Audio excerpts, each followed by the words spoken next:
तीसरा दिन है। पिछली वीडियो में हमने बात करी थी सिलेबस के बारे में। इस वीडियो में हम बात करेंगे बुक्स के बारे में, हमने कौन कौन सी बुक पढ़नी चाहिए, क्योंकि बुक बहुत ज़्यादा इंपॉर्टेंट होती है किसी एग्ज़ाम को निकालने के लिए, क्योंकि इसमें बुक्स में कुछ फैक्ट मतलब लेवल ऊपर नीचे हो जाता है और कुछ क्वेश्चन ज़्यादातर आ जाते हैं बुकों में से। तो बुक्स के बारे में बात करेंगे, ठीक है। तो बुक्स के बारे में सबसे पहले हमको क्या करना चाहिए बुक्स खरीदने के लिए। तो PYQ एक जिसमें पिछले साल के क्वेश्चन पेपर है विद आंसर वो बुक हमने खरीदनी चाहिए। वो बुक हमें सारी नहीं पढ़नी है, क्योंकि उसमें 9 से 10 साल के भी क्वेश्चन पेपर दिए जाते हैं और तो वो बहुत ज़्यादा पेजों की हो जाती है। अगर हम उस बुक को पूरी की पूरी पढ़ने लगेंगे हमारे 1.5 से 2 महीने तो उसी में निकल जाएंगे, और बाकी हमारे पास टाइम ही 1.5 से 2 महीना है, ठीक है। तो हमने क्या करना है, हमने वो एग्ज़ाम अलग करने हैं जिनसे हमारे जैसे हम दे रहे हैं उस लेवल के, जैसे हमने डी ग्रुप की तैयारी करनी है या CMT मेंस की तैयारी करनी है, तो उसमें क्या है कि हमने छांटने पड़ेंगे। जैसे पिछले अगर डी ग्रुप की तैयारी करनी है तो पिछले जितने भी डी ग्रुप के पेपर हैं वो सभी देखने पड़ेंगे, और जैसे CET का हमने मेंस देना है या कुछ और है तो हमने वही एग्ज़ाम देखने पड़ेंगे। जैसे कलरक है, पटवारी है, कैनल पटवारी, आप डी ग्रुप में भी तैयारी करो तो यही क्वेश्चन लेके चलना। आप थोड़ा लेवल अगर बढ़ा के अगर कोई दे देता है एग्जामिनर तो इसमें से काफ़ी आपको हेल्प मिलेगी। तो सबसे पहले हमने एक PYQ की बुक लेनी चाहिए, ठीक है। PYQ की बुक आप कोई सी भी ले सकते हो जिसमें आंसर हो, आपको काफ़ी हेल्प हो जाएगी, बहुत बढ़िया है, ठीक है। अगर आप थोड़े पढ़े लिखे हो, अच्छे से जानते हो, तो आपको क्या करना चाहिए उसमें बिना आंसर के अगर आपको बुक मिलती है तो वो ले सकते हो। तो और मैं बता देता हूँ कौन कौन सी बुक खरीदनी चाहिए। मैं सबसे पहले देखो हिंदी की बात करते हैं, ठीक है। हिंदी की मेरे पास एक बुक है, मैं आपको दिखा देता हूँ। ये हमारे पास है लुसेंट की हिंदी, बहुत से के पास होगी ये लुसेंट की हिंदी। ये काफ़ी मोटी है लुसेंट की हिंदी, ठीक है। तो हमें लुसेंट की बुक है या फिर कौन सी बुक करनी चाहिए, तो मैं बता देता हूँ आपको। देखो इसमें बहुत से पर्सन हैं, ओके। तो ये हमें अगर ऐसे पढ़ेंगे, अगर हमें नॉलेज है तो आप इसको ऐसे पढ़ लो। अगर आपको नॉलेज नहीं है, मतलब थोड़ी नॉलेज है, तो आप इसको कैसे पढ़ोगे। तो सबसे पहले आपको क्या करना है, आपने ये जो टॉपिक है इस पर निशान लगाने, जैसे हमने सिलेबस देखा था, ठीक है। सिलेबस के अकॉर्डिंग निशान लगा लेना सबसे पहले, क्योंकि ये जो मेन है लगभग इसी में से लगभग आ जाएगा, क्योंकि बहुत ज़्यादा है, ठीक है। इसको आप क्रमबद्ध तरीके से भी कर सकते हो या फिर ऐसे ही कर सकते हो जैसे मैंने आपको बताया था। तो एक टॉपिक है उसको पहले से एक बुक में मोटा मोटा देखोगा कि इसमें क्या दे रखा है, और उसके बाद हमें थोड़ा बहुत यूट्यूब से सर्च करके पढ़ लेना है। लेकिन उसमें ज़्यादा टाइम वेस्ट नहीं करना है, क्योंकि यूट्यूब पे एक बार बढ़ जाते हैं तो काफ़ी इधर उधर की वीडियो देखने लग जाते हैं, उससे बचना आपको, ठीक है। तो हमने कौन सी बुक खरीदनी चाहिए, तो हिंदी में हमने को सौम्य हिंदी और अनुष्का हिंदी की बुक है, काफ़ी अच्छी रहेगी हरियाणा के एग्ज़ाम के लिए, वो काफ़ी ज़्यादा सजेस्ट की जाती है। इसी में से भी आ जाती है, किसी एक बुक में से नहीं आता है आपको, पहले तो ये बता देता हूँ आपको, किसी एक बुक में से कोई भी कंटेंट नहीं आता है कि हम एग्ज़ाम देने जाएं और वो बुक में से आ जाए। तो आप देख लेना, जैसे इसमें से पढ़ते हैं तो इसमें से भी ऐसा रहेगा यार इतना खास नहीं आया, कोई दूसरी पढ़ते हैं तो उसमें से ऐसा रहेगा कि खास नहीं आया। अगर आप ऐसे पढ़ोगे ना, अगर टॉपिक पे निशान लगा के और उन टॉपिक को कवर करोगे, जैसे ये हमने बता रखी थी, इनको ऐसे कवर करोगे कि हमने हिंदी में क्या पढ़ना है, तो आप बुक खरीद लो, उसमें से पढ़ो, लेकिन टाइम वेस्ट ज़्यादा मत करना, ओके। तो सौम्य हिंदी और अनुष्का हिंदी की बुक आप ले लेना हिंदी, ये काफ़ी अच्छी हैं, ओके। और हम बात करेंगे हरियाणा जीके के बारे में, जो सबसे बड़ा टॉपिक रहता है आज, क्योंकि इसमें 25 नंबर की तो हरियाणा जीके ही बना रखे, 25% की तो हरियाणा जीके ही वेटेज कर रखा है, ठीक है। तो सबसे ज़्यादा वेटेज है, इसमें भी कई ज़्यादा क्वेश्चन ऐसे पूछ लिए जाते हैं, बहुत से तो हरियाणा जीके को आराम से कर देते हैं, और जिनकी गलत रहती है थोड़ी बहुत उसके बारे में बता देता हूँ मैं जल्दी से। अगर करनी है तो आपको एक तो ऐसे मानचित्रावली रखनी है जिसमें चित्र सहित इसमें दे रखा है, ठीक है। इसे ऐसे हर पेज पे ऐसे आपको मिल जाएगा, इसमें आपको आसानी भी रहती है सीखने का, निशान भी लगा सकते हो, समझ भी सकते हो। जैसे हमको ये समझना है कि हमारी राजस्थान के साथ कौन कौन सी बाउंड्री है, तो इस प्रकार के आप समझ सकते हो ये ऐसे ऐसे करके, ठीक है। यमुना नदी पे कौन कौन सी लग रही है, तो चित्रावली एक रखो हरियाणा जीके के लिए, ये काफ़ी आपको अच्छी रहेगी, ठीक है। ऐसे देखो मैंने ये पहले ही मंगा रखी है, तो ओल्ड एडिशन होगा, नया भी आ गया होगा, ठीक है। देखो ऐसे ये आपको काफ़ी हेल्प करेगी इसको एक बार पहले आप पढ़ लेना। लेकिन ऐसे करना है, पढ़ाई का है ना, जैसे आपको पढ़ना है तो शुरू में याद नहीं करना है, आपको थोड़ा जल्दी जल्दी पढ़ना है, ठीक है। और जो आपको है ना ऐसा लगेगा ना जैसे PYQ आप पढ़ लोगे, वो किताब पढ़ोगे आप, तो आपको पता चल जाएगा कि हमने कौन कौन से चैप्टर सही हैं, कौन कौन से टॉपिक हमारे आने के हैं।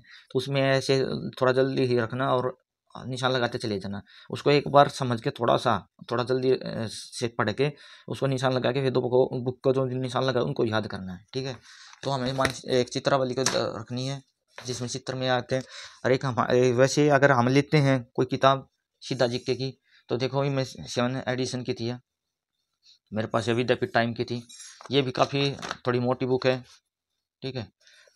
इसको आप कैसे करना है, आपको YouTube पे जाके सीधा नहीं पढ़ना है। सबसे पहले मैं बता देता हूँ, किसी भी टॉपिक को YouTube पे अगर चले जाते हैं तो इधर उधर की वीडियो कैसे पता नहीं कैसी कैसी वीडियो बना के दे देते हैं, ठीक है। और एक हरियाणा जीके की बुक में से कोई एक बुक में से कभी भी नहीं आएगा, कहीं कोई सी बुक पढ़ के चलो कुछ रह जाता है। जैसे आपको अगर कति बिल्कुल कम नंबर आते हैं, 10 से 12 आते हैं या 8-10 आते हैं हरियाणा जीके के, तो एक बुक में से कभी भी नहीं आएगा। आपको सबसे पहले ऐसे ही करना है, आपको थोड़ा जल्दी जल्दी जो निशान लगाने जो उनसे एग्जाम में आने के हैं क्वेश्चन, उन पर निशान लगाते चले जाना है, ठीक है। और पढ़ते चले जाना है। बाकी जो आप बचता है फिर उसको जैसे हमने ये निशान लगा रखे हैं, ठीक है, इस प्रकार से निशान लगा लेना। फिर बाकी जो बचता है दोबारा से आप इसको पढ़ो तो इनको याद कर लेना इस प्रकार से। और जो आपको नहीं आए ना वही सिर्फ यूट्यूब पे सर्च करना, नहीं तो काफ़ी टाइम लग जाएगा, 1.5 से 2 महीने निकल जाएंगे जब ये आपकी हरियाणा जीके नहीं होगी। और किसी एक बुक में से कभी नहीं आता, ये सबसे ज़्यादा प्रॉब्लम का विषय हो जाता है। कई बार हम सोच लेते हैं कि एक बुक पढ़ लेते हैं और उसमें से आ जाता है। और अगर पढ़ो ना किसी बुक को तो थोड़ा ध्यान से पढ़ना, क्योंकि अगर उसको पढ़ लेते हैं, उसको रिवाइज नहीं करते किसी भी किताब को, तो बहुत ज़्यादा प्रॉब्लम होती है। तो ध्यान से पढ़ के उसको याद करके और रिवाइज करते रहना। रिवाइज हमें 3 से 4 बार कम से कम करना चाहिए, क्योंकि हम इतनी मेहनत करते हैं, हमें जैसे 200-250 क्वेश्चन पढ़ लेते हैं कई बार, उसमें से 1 या 2 क्वेश्चन बनता है, हम उसी को रिवाइज करके छोड़ देते हैं, रिवाइज नहीं करते, तो वो जो बहुत ज़्यादा प्रॉब्लम हो जाती है, ठीक है। ये इस प्रकार से आप कोई सी भी ले सकते हो, इसको मैं यही कहूँगा, बहुत सी आई हुई हैं। लेकिन एक किताब वो पढ़ सकते हो आप, अंकित गरेवाल की जो किताब है वो आप पढ़ सकते हो लेके, क्योंकि वो पतली किताब और डायरेक्ट दे रखी है, क्योंकि उसका भी एक्सपीरियंस है, उसने भी एग्जाम में बहुत पहले नंबर पे पहली रैंक पे निकाला था। तो आप ऐसे कर लेना, ठीक है। तो हरियाणा जीके हमारा ऐसे करना पड़ेगा आपको, हरियाणा जीके ऐसे हो जाएगी, ओके। और इंग्लिश का आप अगर आपको नॉलेज है तो किताब से पढ़ लो, और नहीं तो इसको ज़्यादा टाइम मत देना, समझ में नहीं आएगा तो वहाँ क्वेश्चन भी अगर ठीक नहीं करोगे, तो इसको ऐसे कर लेना आप, इन टॉपिक को सर्च करके यूट्यूब पे उसको यूट्यूब से ही पढ़ लेना डायरेक्ट। लेकिन इसमें एक टाइम लेके चलना कि मेरे को ये 15 दिन में 10 दिन में ऐसे इस अनुसार करनी है, ठीक है। वही एक किताब जरूर रखना, आपको समझ में प्रैक्टिस के लिए काफ़ी हेल्प होगी। तो इस प्रकार से हमारी ये 3 चैप्टर क्लियर हो जाएंगे। और हम नेशनल जीके के बारे में बात करेंगे, जनरल अवेयरनेस के बारे में, कि हमें ये बहुत लंबा लेंथी हो जाता है।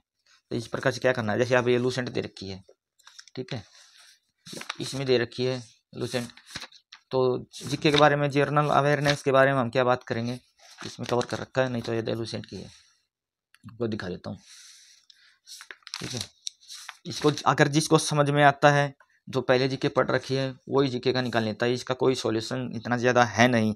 और इसमें से लूसेंट में से ये बुक तो काफ़ी अच्छी है, लेकिन इसमें से कम क्वेश्चन बन पाते हैं, मेरे को ऐसा लग रहा है, ठीक है।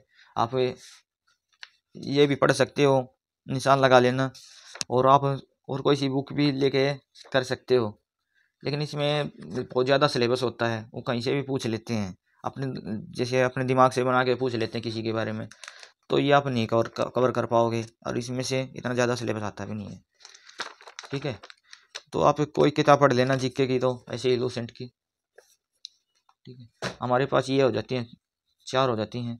और रीजनिंग की मैं बता देता हूँ। रीजनिंग की हर एक क्वेश्चन को, हर एक टॉपिक को आपको मत पढ़ना, क्योंकि आप तैयारी कर रहे होगे तो आपको बहुत से टॉपिक आता ही होगा, जैसे आप 1-2 कुछ ही रहता है, तो उसको यूट्यूब पे सर्च करना और बस उसी को पढ़ना। रीजनिंग की किताब है उसमें से प्रैक्टिस कर लेना, इसको सारा मत पढ़ना, क्योंकि रीजनिंग सारी हो जाती है, कहीं ऐसे लगे रहो मुझे मजे में तो आप टाइम वेस्ट कर दोगे, ठीक है। हमारे 5 ये हो जाएंगे। और हमने क्या करना है, मैथ को तो मैं आपको बता ही देता हूँ, मैथ का हमने एक कोई अच्छी ही हरियाणा लेवल की मैथ की बुक लेके आनी है, ये आपके पास होगी। तो उसमें से आपको टॉपिक छाट के, मेन टॉपिक छाट के, अगर उसमें से अगर मैं 4-5 टॉपिक मैं आपको ऐसे वीडियो पे टाइप करके दिखा दूंगा कि कौन कौन से टॉपिक हैं जो आपको करने चाहिए, क्योंकि 5-6 टॉपिक तो ऐसे हैं जो बहुत बार पूछे जाते हैं और उसी में से ही लगभग 60-70 से ऊपर ज़्यादा % हमारे एग्ज़ाम में आते हैं।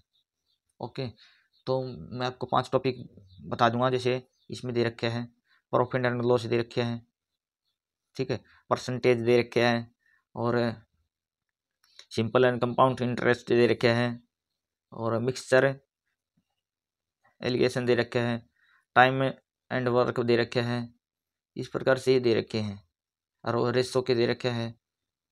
तो ये टॉपिक तो ज़्यादातर आते हैं। एलसीएम एचसीएफ तो इतना ज़्यादा नहीं पूछा जाता, ये तो हाँ आता है तो कोई क्वेश्चन नहीं, ये तो सभी कर लेते हैं। तो इस प्रकार से आपको ये बुकों के बारे में करना चाहिए, ठीक है। उसके बाद ही जो बाकी टॉपिक रहते हैं उनको करना चाहिए। तो ये है। उसके बाद है हमें ये 6 हो गए हमारे। तो साइंस का बता रहे हैं, साइंस आएगी। तो आप देख लेना साइंस के बारे में, कोई एक बुक ले लेना आप, साइंस की बुक से ही पढ़ लेना आप। उसके अगर आपको बिल्कुल भी नहीं आती है तो आप यूट्यूब के माध्यम से टॉपिक को सर्च करके पढ़ सकते हो, क्योंकि हमें सभी टॉपिक पढ़ने पड़ेंगे। और कंप्यूटर का भी थोड़ा लेके चलना। इनका एग्ज़ाम के बारे में ये बता देता हूँ मैं आपको। अगर आप किसी की बात पे यकीन करके तैयारी करोगे तो आप ऐसे ही परेशान रहोगे। एग्जामिनर ऐसे बना देता है क्वेश्चन, किसी किताब में से नहीं आता, वो आपको कुछ तो समझ का दे देता है बना के कि ये क्वेश्चन कैसे किया जाएगा। या फिर कोई किताब स्पेशल नहीं है, इतना ज़्यादा मैं ही कह रहा हूँ, लेकिन हिंदी की ये 2 किताब ले लेना काफ़ी अच्छा रहेगा। तो यही रहेगा, ऐसा कुछ करके कंप्यूटर भी थोड़ा बहुत कर ले जाना। तो यही कुछ सिलेबस है हमारे पास। और हमारा तीसरा दिन है 9 तारीख को। चलो 60 दिन का टारगेट लेके चले हम, और अगर आप ज़्यादा हो जाएगा तो ठीक है, 75 दिन कर देंगे। तो सिलेबस के बारे में मेरी यही बात है। तो इस वीडियो में इतना ही, मिलते नेक्स्ट वीडियो में, तब तक के लिए बाय।